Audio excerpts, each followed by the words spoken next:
Senegal won the Africa Cup of Nations. On the field, they lifted the trophy. They celebrated with 50,000 fans. 2 months later, Morocco was declared champions through a courtroom. This is the story of how Morocco's lawyers used 2 sentences in a rulebook to overturn a final that was already played, won, and celebrated, and why the entire football world is losing their minds over it. January 18, 2025, Afcon final. Morocco versus Senegal in Rabat. It's extra time. Senegal is winning 1-0. Then in the 120th minute, Morocco's Brahim Diaz goes down in the box.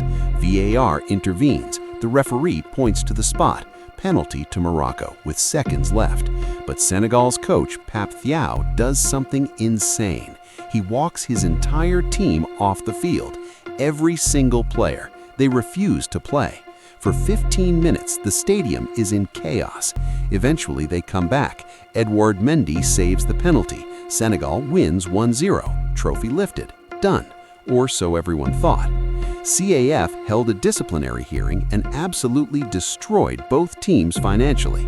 Senegal's federation fined $615,000 total. $300,000 for fan misconduct, another $300,000 for players walking off, $15,000 for team misconduct. Coach Pape Thiaw suspended 5 matches and fined $100,000 personally. Morocco got hit too. Achraf Hakimi suspended 2 matches. Ismail Saibari got a 3-match ban and a $100,000 fine. But here's the critical part. Even despite all these punishments, CAF left the result unchanged. Senegal remained champions. Morocco filed a protest. CAF rejected it. Game over. Except Morocco's lawyers weren't done.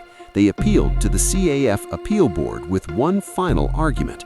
And this is where Articles 82 and 84 become the most important sentences in African football.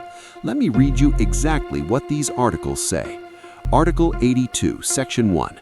A team that does not report for a match or leaves the field of play before the regular end of the match without authorization from the referee will be held responsible.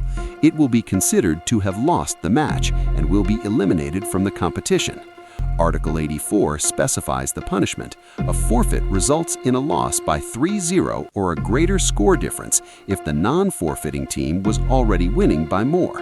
Morocco's lawyers built their entire case on one undeniable fact. Senegal left the field for 15 minutes without the referee's permission. Their argument was surgical.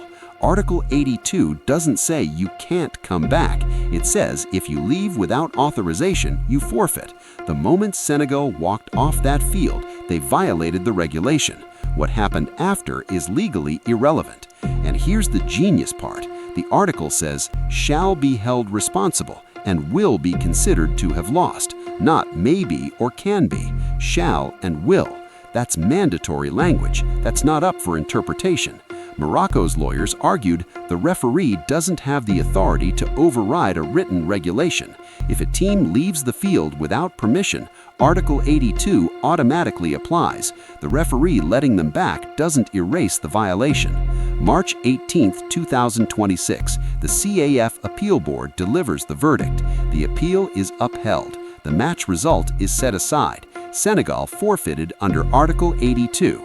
Final score, Morocco 3-0, Senegal 0.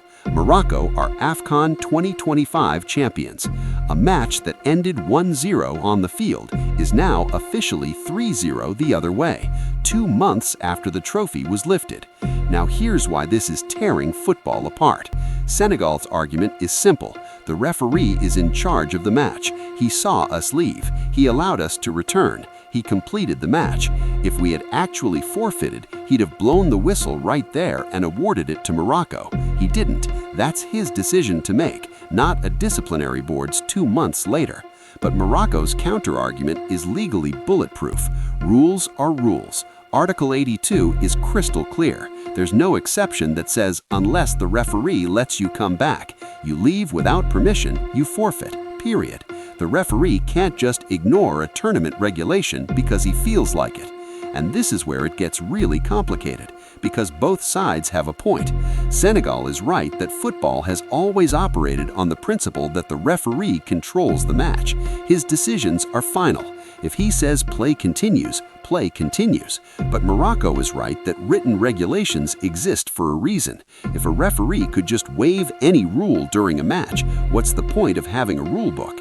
Think about it this way. If Article 82 doesn't apply here, when does it apply? If leaving the field for 15 minutes without permission isn't abandonment, what is? 20 minutes? An hour? Where's the line?